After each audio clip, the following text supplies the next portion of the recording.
How are you? Good, mate. Yeah, good to see you.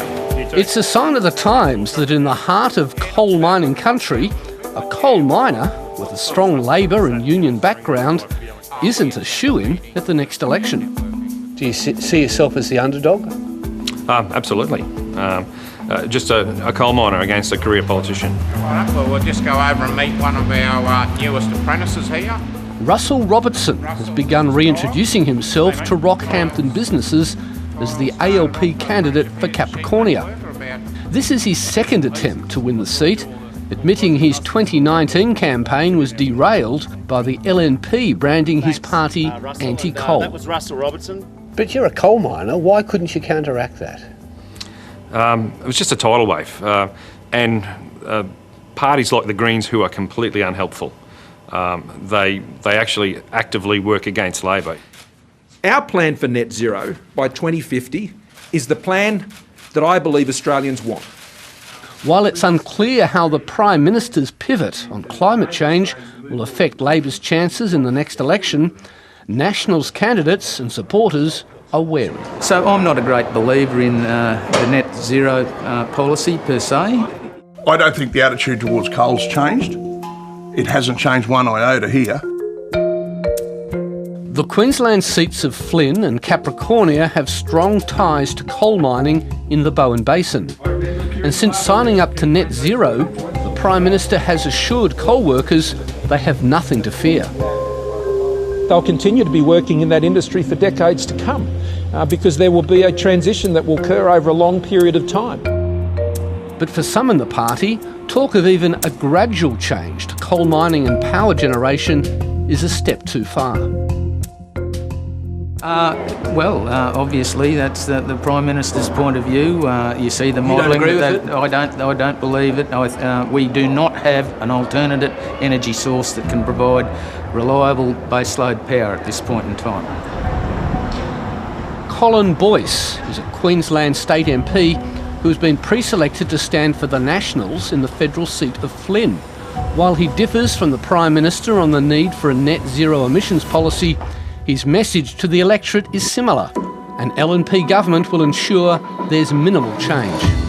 We need coal-fired power stations for some time yet before and if we transition to an alternative energy source. No one needs reminding about just how sensitive these seats are to talk of coal being phased out. A critical moment in the 2019 campaign was a pro-coal rally confronting an environmentalist convoy in the central Queensland town of Claremont. Unless they can offer them a better outcome, you will see it again because that's their livelihood. Former publican Kel Appleton was one of the rally organisers. He's since moved to the coast, but his views on climate change action haven't changed. Everyone out there is quite happy the way the world's going along. You look out here off the veranda, you can't see any damage. We don't see any damage. But there's growing evidence change is coming, with the federal government's own net zero modelling showing a 50% drop in the value of coal production by 2050. Independent modelling by Victoria University suggests coal employment will drop by nearly a third under a net zero emissions regime compared to business as usual. Although by mid-century the industry is projected to still be employing more than 37,000 people. Who's using this coal? Well, it won't be Australia. It will be overseas electricity groups, particularly in China and India.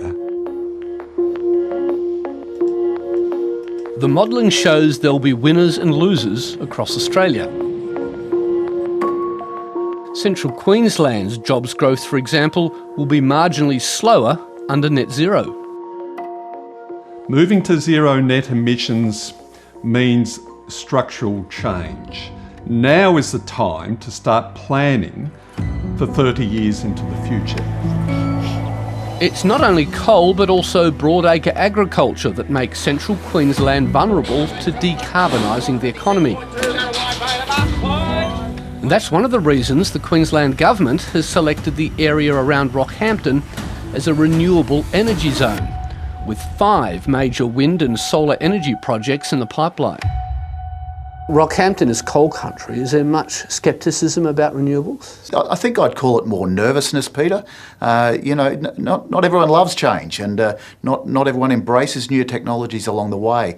And I think from a jobs point of view, if you're looking at staring down the barrel of your job being gone in 2, 5, 10, 20 years' time, I suppose I'd be a bit nervous as well. Well, that's fantastic. Thanks, Alan. I appreciate that. Is anyone else? So, as Russell Robertson introduces himself to the Capricornia electorate as the Labor candidate, his party has to decide where it will stand on coal, climate change and economic restructuring.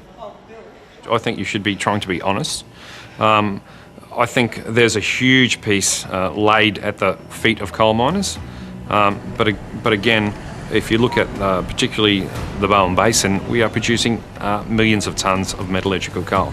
Now, nothing I've read says that metallurgical coal will be phased out. And as to the dangers of allowing global greenhouse gas emissions and temperatures to rise, this is where there's one of the greatest gaps between the candidates of the two major parties.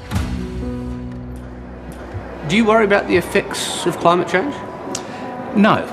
I don't worry about the effects of climate change. I think it is exaggerated. Do you worry about climate change? I do. I think a coal miner is a convenient target. If the load was shared throughout the community, there'd be less focus on us, and that is how you can do more if you're so inclined.